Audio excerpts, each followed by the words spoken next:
নমস্কার বন্ধুরা, সম্পার পাঁচফোড়নের গল্প রান্নাঘরে সবাইকে স্বাগত জানাই। আশা করি সবাই ভালো আছেন ও সুস্থ আছেন। যারা সাদামাটা নিরামিষ অথচ সুস্বাদু খাবার খেতে পছন্দ করেন, আজকে আমি তাদের জন্যই সেরকম একটা রেসিপি নিয়ে হাজির হয়েছি। আমি এখানে নিয়েছি 3টে ঝিঙে। ঝিঙেগুলোকে অল্প একটু খোসা রেখে এরকম লম্বা করে কেটে নিয়েছি। 1/4 কাপ মটরের ডাল, প্রায় 3-4 ঘন্টা ভিজিয়ে জল ঝরিয়ে নিয়েছি। 1/2 কাপ দুধ, 1.5 চামচ মতন পোস্ত নিয়েছি, 1.5 চামচ নারকেল পাউডার নিয়েছি, আর নিয়েছি কয়েকটা কাঁচা পাকা লঙ্কা। প্রথমে আমি এই মটরের ডালটা ভালো করে বেটে নেব। ডালটা আমি ভালো করে বেটে নিয়েছি। এখন ডালটা এই পাত্রের মধ্যে রেখে দিলাম। এর মধ্যে দিয়ে দেব পরিমাণ মতন লবণ, দেব 1/2 চা চামচ পরিমাণ চিনি। ভালো করে এটা মিশিয়ে আমি ছোট ছোট বড়া তৈরি করে নেব। কড়াই গরম করে কড়াইয়ের মধ্যে দিয়ে দিচ্ছি সর্ষের তেল। সর্ষের তেলটা একটু ভালো করে গরম করে নেব।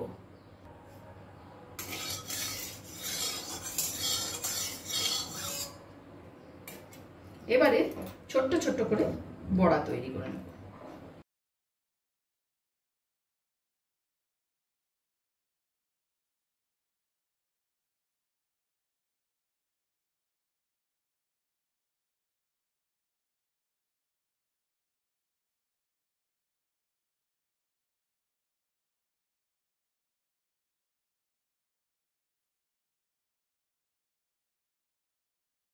বড়াগুলো ভাজা হয়ে গেছে, এখন এগুলোকে আমি নামিয়ে নেব। ওই বড়া ভাজা কড়াইয়ের মধ্যে আমি আর সামান্য একটুখানি তেল দিয়ে দিলাম। দিয়ে দেব তেজপাতা আর শুকনো লঙ্কা, আর দেব 1/2 চা চামচ পরিমাণ কালো সর্ষে। ফোড়নটাকে কয়েক সেকেন্ড একটু নেড়ে নিচ্ছি।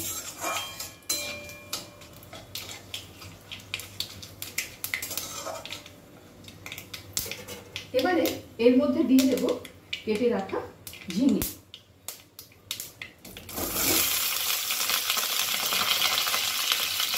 গ্যাসের ফ্লেমটাকে হাইতে করে ঝিঙেগুলো আমি একটু ভালো করে নাড়াচাড়া করে ভাজা ভাজা মতো করে নেব।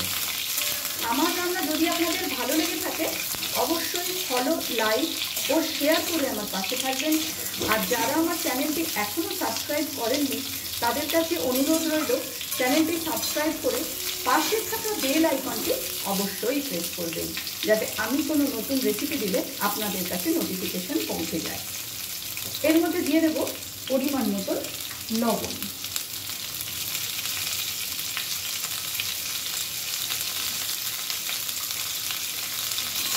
আবারও ভালো করে নাড়াচাড়া করে নেব।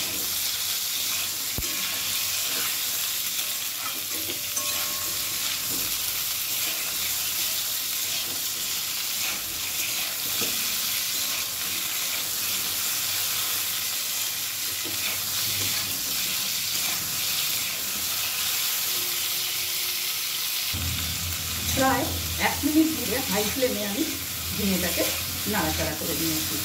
এবারে এটাকে আমি ঢেকে দেব প্রায় 1 থেকে 1.5 মিনিটের জন্য, গ্যাসের ফ্লেমটাকে একদম লোতে রেখে। ফিরে এলাম 1.5 মিনিট পর।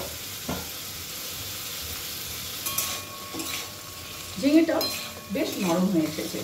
এখন এর মধ্যে আমি দিয়ে দেব যে পোস্ত আর নারকেল গুঁড়োটা রেখেছিলাম, এই দুটোকে একসাথে আমি বেটে নিয়েছিলাম, সেই বাটাটা এবার এর মধ্যে আমি দিয়ে দিচ্ছি।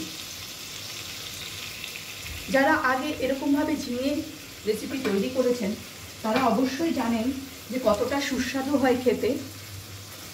আর যারা এখনো পর্যন্ত বানাননি তাদেরকে অনুরোধ করব একবার হলেও এরকমভাবে ঝিঙের এই রেসিপি বানিয়ে দেখতে পারেন বাড়িতে, দুর্দান্ত লাগে খেতে। একটুখানি নাড়াচাড়া করে নেব গ্যাসের ফ্লেমটাকে মিডিয়ামে রেখে।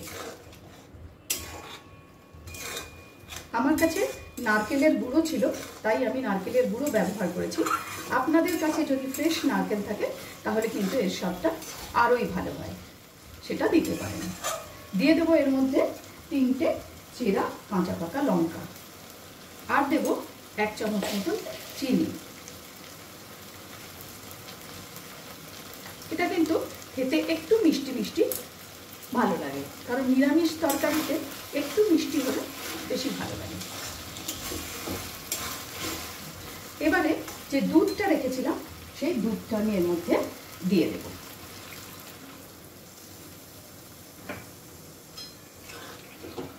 গ্যাসের ফ্লেমটাকে একদম লোতে করে প্রায় 3 থেকে 4 মিনিটের জন্য আমি এটা ঢেকে দেব।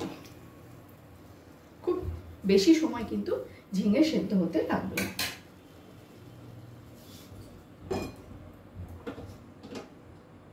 2 মিনিট পর আমি ফিরে এলাম।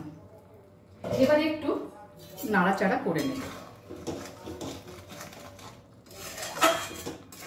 এবারে যে ভেজে রেখেছিলাম মটর ডালের বড়াগুলো, সেগুলো আমি এর মধ্যে দিয়ে দেব। এটা দিয়েও ভালো করে একটু এদিক ওদিক করে নেব।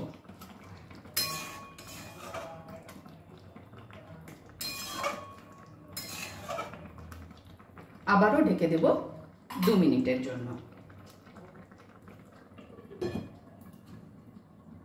ফিরে এলাম 2 মিনিট পর।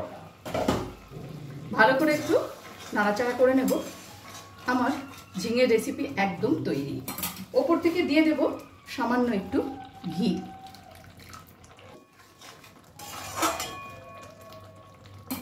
পাঁচ মিনিট স্ট্যান্ডিং টাইমে রেখে আমি নামিয়ে নেব। তৈরি করে নিলাম দারুণ সুস্বাদু ও সম্পূর্ণ নিরামিষ ঝিঙের একটি রেসিপি। ভিডিওটি আপনাদের কেমন লাগলো অবশ্যই কমেন্টস করে জানাবেন। আজ তাহলে এই পর্যন্তই। দেখা হচ্ছে সামনের ভিডিওতে অন্য কোনো রেসিপির সাথে। ভালো থাকবেন, সুস্থ থাকবেন।